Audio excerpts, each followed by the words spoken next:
Hello and welcome everyone. मैं हूं आपका होस्ट और आप देख रहे हैं एक स्पेशल एक्सप्लेनर बाय प्रशांत फार्मेसी। आज हम बायोस्टैटिस्टिक्स यूनिट 3 की एक फैसिनेटिंग जर्नी पर चलेंगे। ये सफ़र हर मेडिकल स्टूडेंट की लाइफ का एक बहुत ही इम्पॉर्टेंट हिस्सा है। ये एक सिंपल से सवाल से शुरू होता है और एक पावरफुल कंक्लूजन पर जाकर ख़त्म होता है। So are you ready? Let's get started. बिल्कुल। और किसी भी सक्सेसफुल जर्नी के लिए एक मैप तो चाहिए ही, राइट? तो ये है हमारा आज का जर्नी मैप। सबसे पहले हम समझेंगे रिसर्च का वाई, फिर अपनी स्टडी के लिए एक ब्लूप्रिंट बनाएंगे। उसके बाद नॉन पैरामेट्रिक टेस्ट्स के साथ डेटा को नेविगेट करेंगे, फिर अपनी फाइंडिंग्स को प्रेजेंट करना सीखेंगे और फाइनली सबसे इंपॉर्टेंट, इंटेग्रिटी के साथ रिपोर्ट कैसे करें। Let's dive in. Okay, so let's start at the very beginning. हमारा पहला स्टॉप है द वाई ऑफ रिसर्च। देखो, किसी भी काम को करने से पहले ये जानना बहुत ज़रूरी है कि हम वो कर क्यों रहे हैं। तो let's figure out the real purpose of medical research. Exactly my question. हमेशा सोचा है कि मेडिकल फील्ड में रिसर्च इतनी ज़रूरी क्यों है। I mean, as a future medical professional हमें इसकी इतनी परवाह क्यों करनी चाहिए? That is a great question.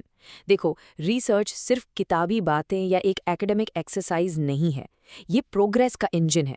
सोचो, मेडिसिन एक ऐसी स्टोरी है जो कॉन्स्टेंटली इवॉल्व हो रही है, और रिसर्च ही वो फ्यूल है जो इस स्टोरी को आगे बढ़ाता है।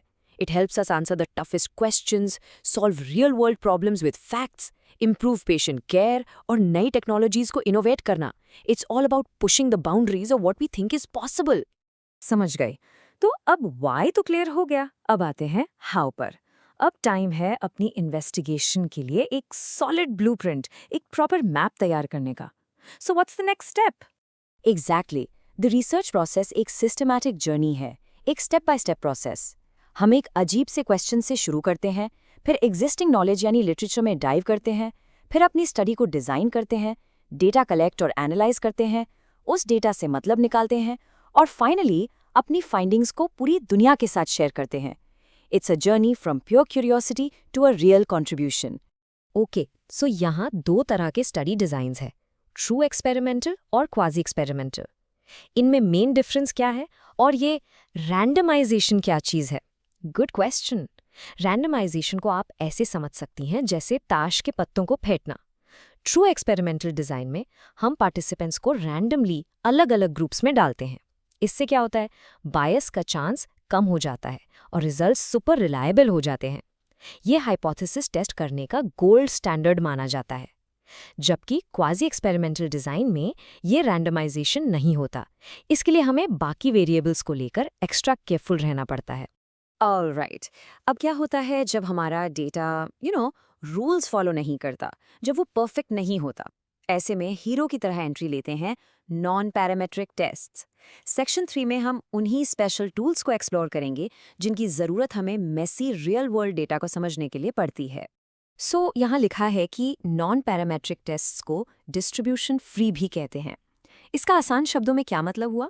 इसका सिंपल सा मतलब है कि हमें ये अज्यूम करने की ज़रूरत नहीं है कि हमारा डेटा एक परफेक्ट बेल कर्व जैसा दिखेगा।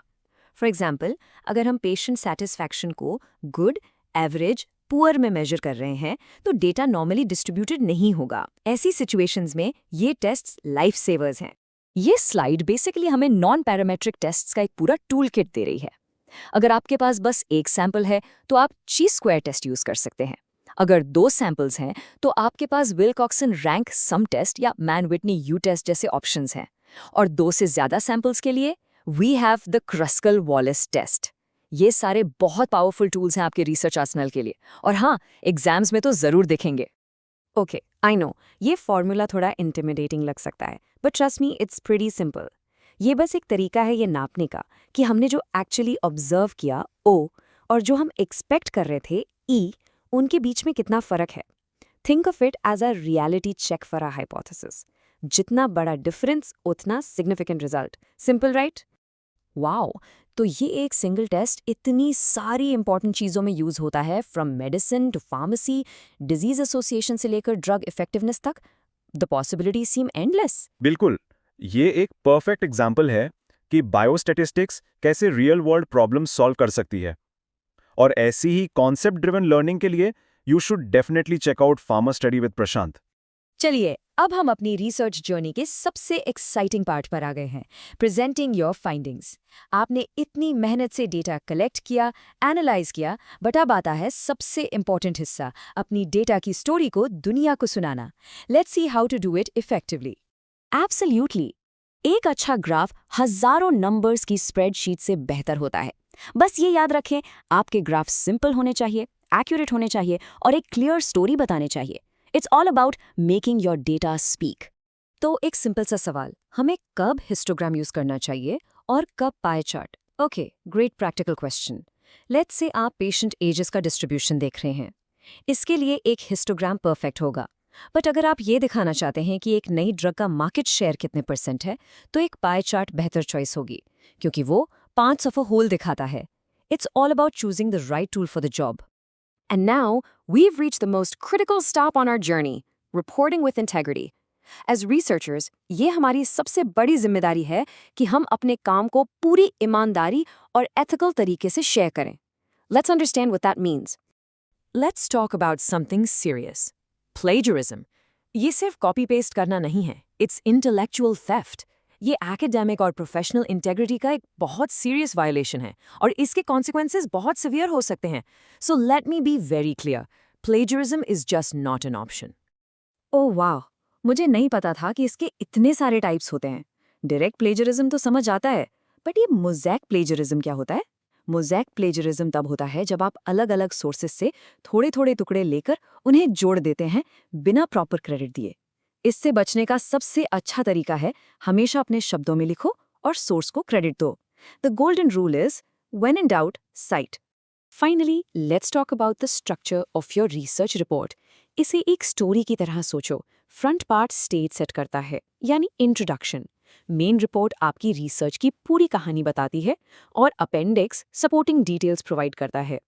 इस स्ट्रक्चर को फॉलो करके आप एक ऐसी रिपोर्ट बना सकते हैं जो ना सिर्फ प्रोफेशनल हो बल्कि इजी टू फॉलो भी हो। So, that was our researcher's journey in a nutshell. हमने why से शुरू किया, एक ब्लूप्रिंट बनाया, डेटा को नेविगेट किया, फाइंडिंग्स को विजुअली प्रेजेंट किया और सबसे इंपॉर्टेंट इंटेग्रिटी के साथ रिपोर्ट किया। The key takeaway is simple. Research is not just about finding answers, it's about asking the right questions and then sharing what you discovered honestly. Now that you've been on this journey with us, we have a question for you. वो कौन सा एक research question है जिसे आप investigate करना चाहेंगे? सोचो, what are you passionate about? Don't be afraid to think big. The world is waiting for your discoveries. अगर आपको ये वीडियो हेल्पफुल लगा हो तो फार्मा स्टडी विद प्रशांत को फॉलो करना ना भूलें। Remember, your research journey has just begun.